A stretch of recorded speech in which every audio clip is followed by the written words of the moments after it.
And now we have two real hotspots around the world, Maria. I think any sane voter is going to look at that and say, okay, no matter what you tell me, we have a record that we are voting on with Donald Trump. And we also have a record with Kamala Harris, and one is much better than the other. Yeah. What do you think, Mike? Yeah, look, I don't see how Kamala Harris can win it based on the early results.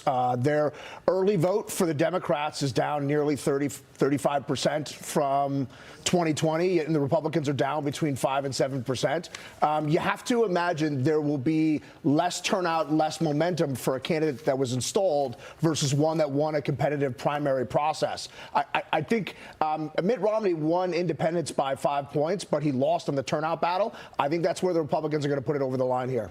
All right, we will take a break and then come back at this. I would think that she would like people to believe that she's going to get tough on crime, Liz, but she wouldn't answer the question. So I guess you have to assume that she's not going to get tough on crime.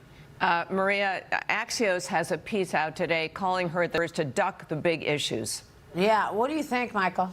Yeah, she has no core political beliefs other than power.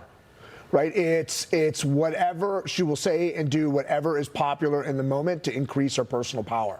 And just a lot of these issues that plague California, like the no prosecution for theft under $1,000, she championed getting these issues through California. She herself is very responsible for taking the nonsense that took over San Francisco to the rest of the state of California. She has been an unmitigated disaster in every position of power she's ever had, and all she is seeking is more of it. Did you see this endorsement by, the New York Post writes this, prominent white supremacist Richard. So this is a very key voting block that is a very needed voting block tomorrow. Yeah.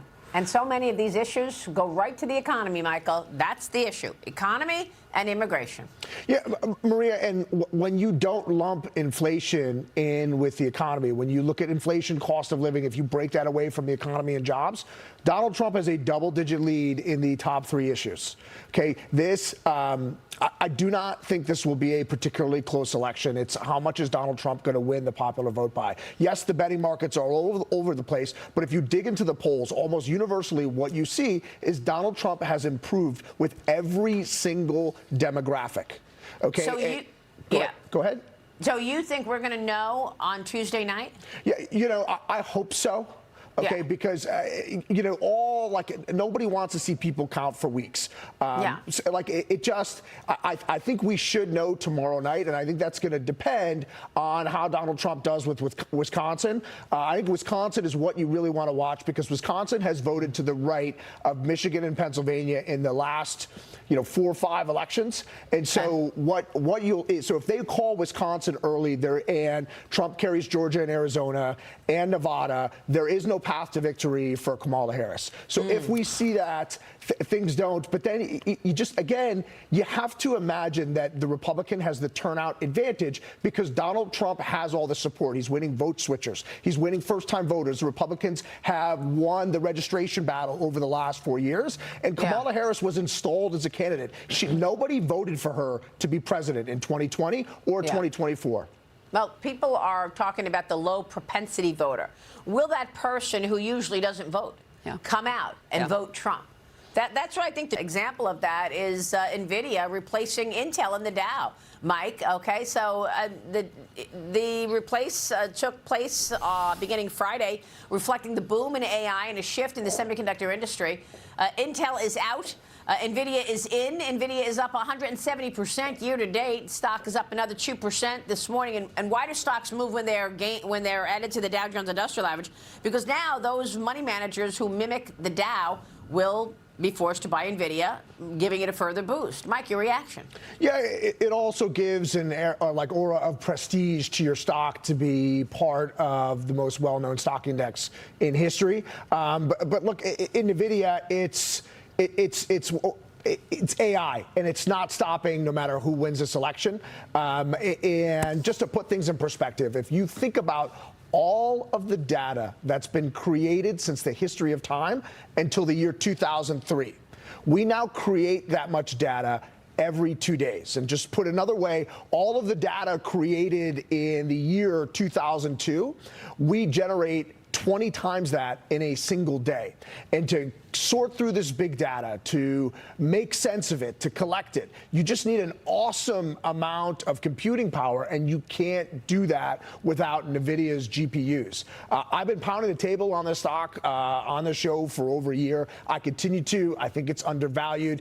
I do not, you're looking at about 30 times forward earnings for a company that's historically traded between 35 and 40 times forward earnings. It's just not going to stop. It's a supply constrained company, meaning if they could produce as much as the market demanded, their sales would increase 30, 40, 50% almost immediately. I think the other names to look at in concert with this is AMD just got crushed on their earnings, a great opportunity to buy that in weakness. And then Marvell Technologies is another name that's producing these AI GPUs. And with Moore's Law, you used to say we could double the chip power every 18 months. NVIDIA is moving 5 and 10x on an annual basis. So we're looking at computing power previously not comprehended that's only going to get needed more and more and more. So it's an encouraging sign for us, bullish tech investors to see NVIDIA being added and Intel taking out. However, that hasn't always been the best for the stock. So when Salesforce was added in 2020, the stock has it's barely crossed that level since then. So I hope this isn't the kiss of death for NVIDIA, but I certainly don't think it is. So you would buy more of these stocks, these AI chip companies now, even after they are huge run-ups? Absolutely, Maria. This is a trend that's increasing on an exponential basis. It's not stopping anytime soon. Matt, is that what you're seeing? Also is going to impact the way corporations make changes for 2025, Mike? Yeah, Maria, I saw a great meme, and it's Noah getting the ark ready and saying, if only we had paid more taxes, this flood wouldn't be coming, right? The regulatory regime is not talked about anywhere near as much. We have a Justice Department straight out of Venezuela that will go after anybody they don't like.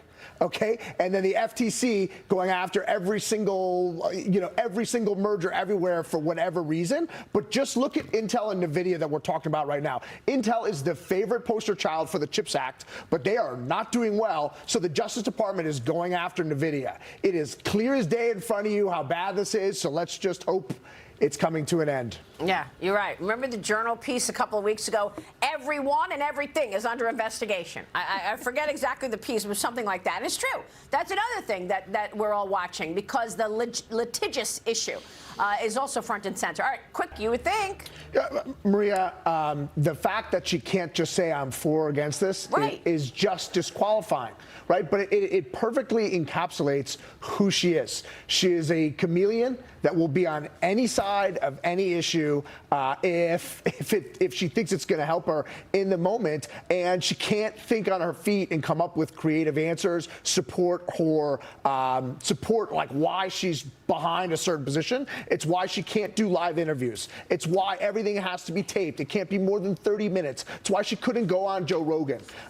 This is the perfect encapsulation of your Manchurian candidate. Okay, she dropped out in 2020 before a single vote was cast in the primary because she was so unpopular, and she was installed at the last moment after 15 million people voted for Joe Biden in the primary.